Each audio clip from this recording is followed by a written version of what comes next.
At 10 o'clock, this is Observer Radio News. Good morning, I'm Carrie Prunskis. It's 12 degrees and partly cloudy outside our East York studios. In the news today, Toronto police pulled a body from the water near Ontario Place yesterday morning.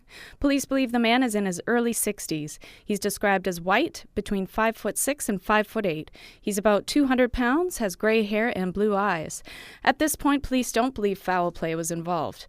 Anyone with information is asked to contact police or call Crime Stoppers at 416-222-TIPS.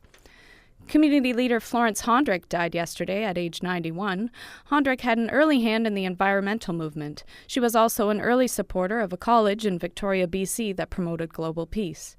Hondrick was active in United Way Toronto and Bedford Park United Church. She leaves behind her 3 children, including John Hondrick, the chair of Torstar Court.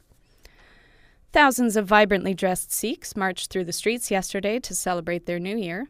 The event marks Toronto's 25th annual Khalsa Day parade. Festivities began at the CNE with traditional music, prayers, and food. The parade then made its way up to Queen's Park.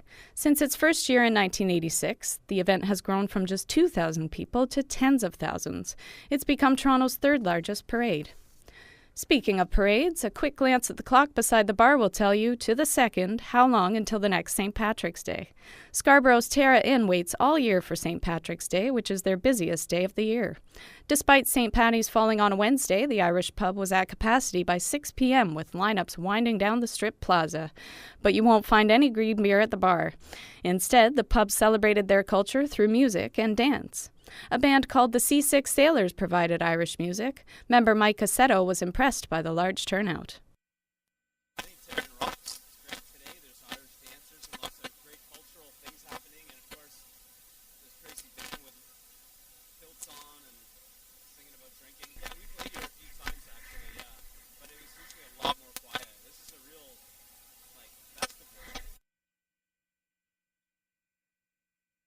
The festivities continued into the wee hours of the morning. The band played a 3-hour set. Turning now to sports, Toronto FC shut out Seattle Sounders 2-0 at home yesterday. Captain Dwayne De Rosario scored in the 58th minute. He gave O'Brien White the perfect setup late in the second half to secure the win. De Rosario has scored 5 goals in his first 5 games this season.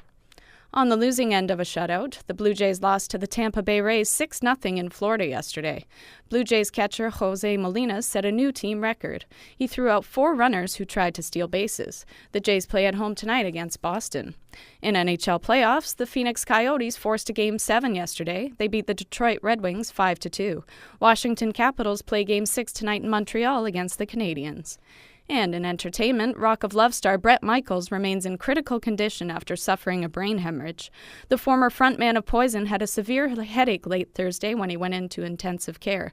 Doctors continue to run tests. Michaels is 47. Mike Myers says his plans for the next Austin Powers movie are still on track. Myers began work on another sequel last year, but he admits he's had problems recruiting stars. And that's Observer Radio News. For more news, check out our website at torontoobserver.ca. I'm Carrie Prunskis.